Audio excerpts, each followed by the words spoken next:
Well, I just got back from the future and I'm quite happy the way this turned out. Alright, today is part 3 of my brush axe restoration. Today I'll be making an oak handle and finishing this project off. So let's get started.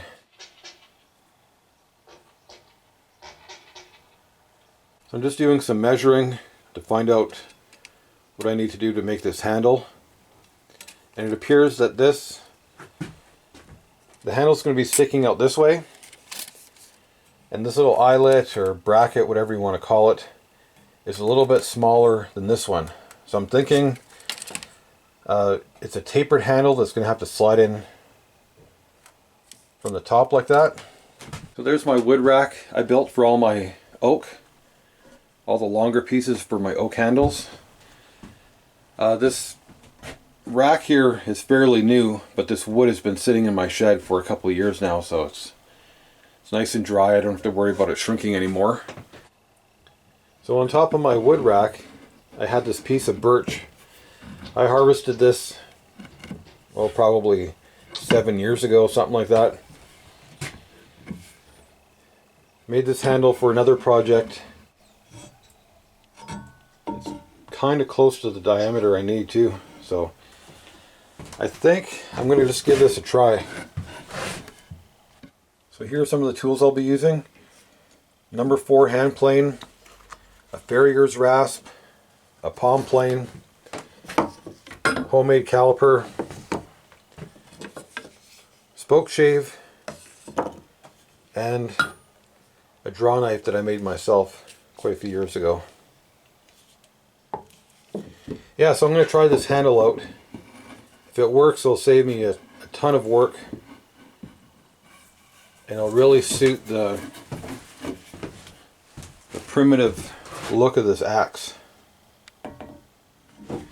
Yeah, so since I have to shave down this handle, I might as well take off the high side, try to make it a little bit straighter if I can.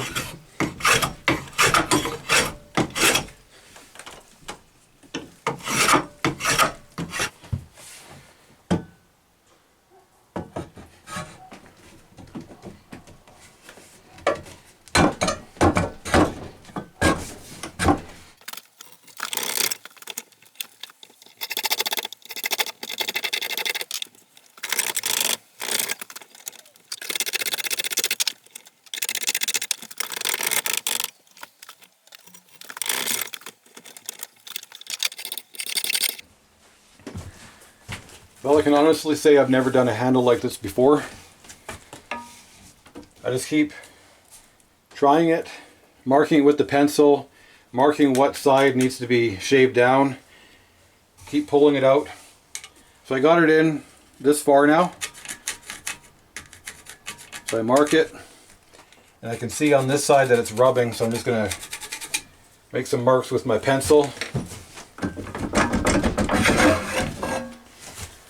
Pull it out, and right here I got to shave it down a little bit.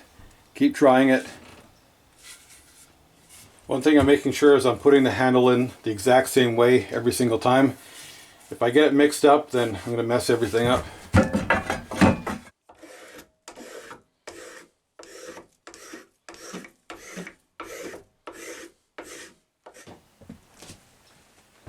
So I'm slowly getting there.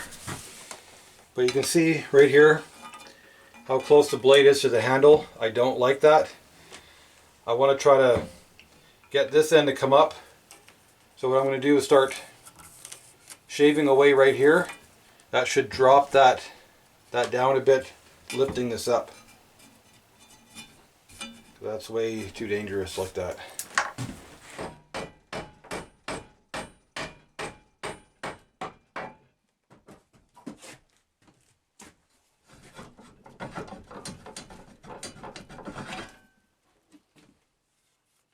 Getting there.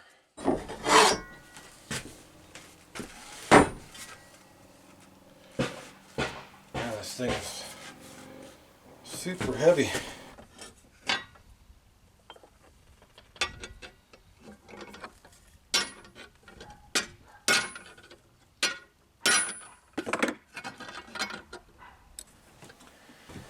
So I got to take this handle off one more time. What I was trying to do, didn't capture on film very well, but I was just trying to use that railroad spike to pinch this area right here. There was too much of a gap, and this handle had a little bit of play in it. So I took that railroad spike, pinched that together. This one I just got to shave off a little bit more, and I should be good.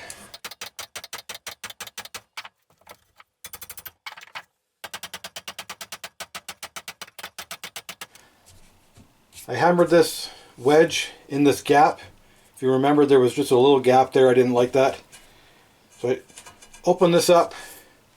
Now you can see I have to pinch that again. I want to pinch it so this handle can't drop down. It stays just the way it is.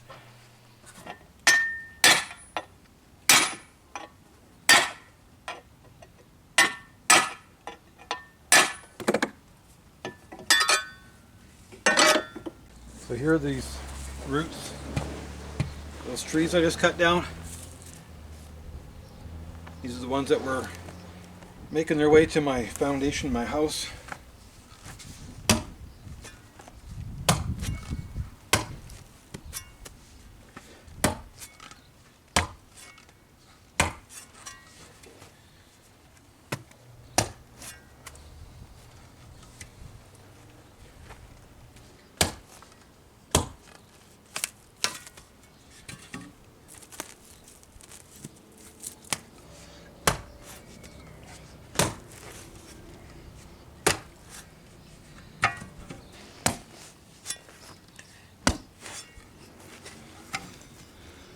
I'm just testing out this axe,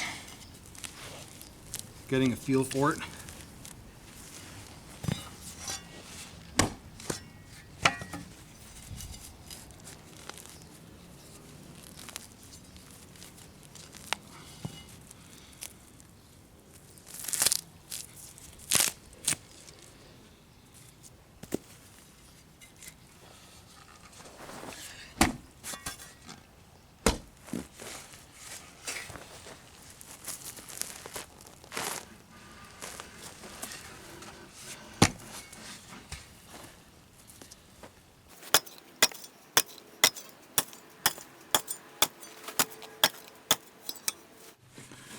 So I'm really down to nothing for a sheath. So I have an idea. I'm not too sure if it's going to work. And it's just going to be real rustic.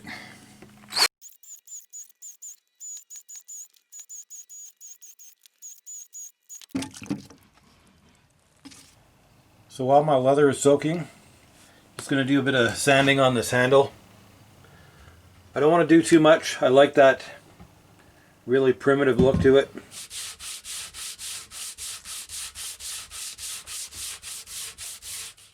I almost forgot about my homemade card scraping tool from an old saw.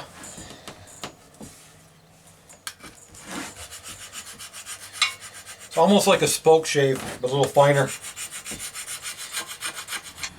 So I have here my steel wool and vinegar stain. Been sitting for about a week. Should have some more time to sit though. And it makes a good stain for wood, but it reacts with different kinds of wood in different ways. Depends on how much tannic acid is in the wood. So I'm going to try some on this birch, see what happens. It's probably going to turn it a gray color, which is fine. He'll just suit that whole primitive look. Here's my sheath so far.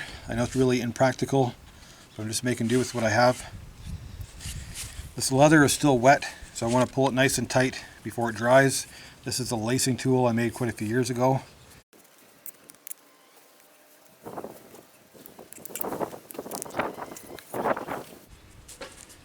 See, it's nice and tight now.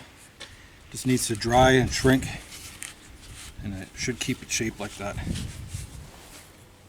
There's one final thing to do.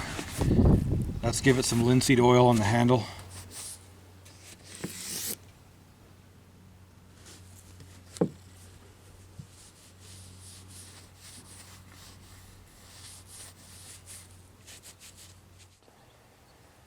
Alright, well I think that's going to wrap up another restoration.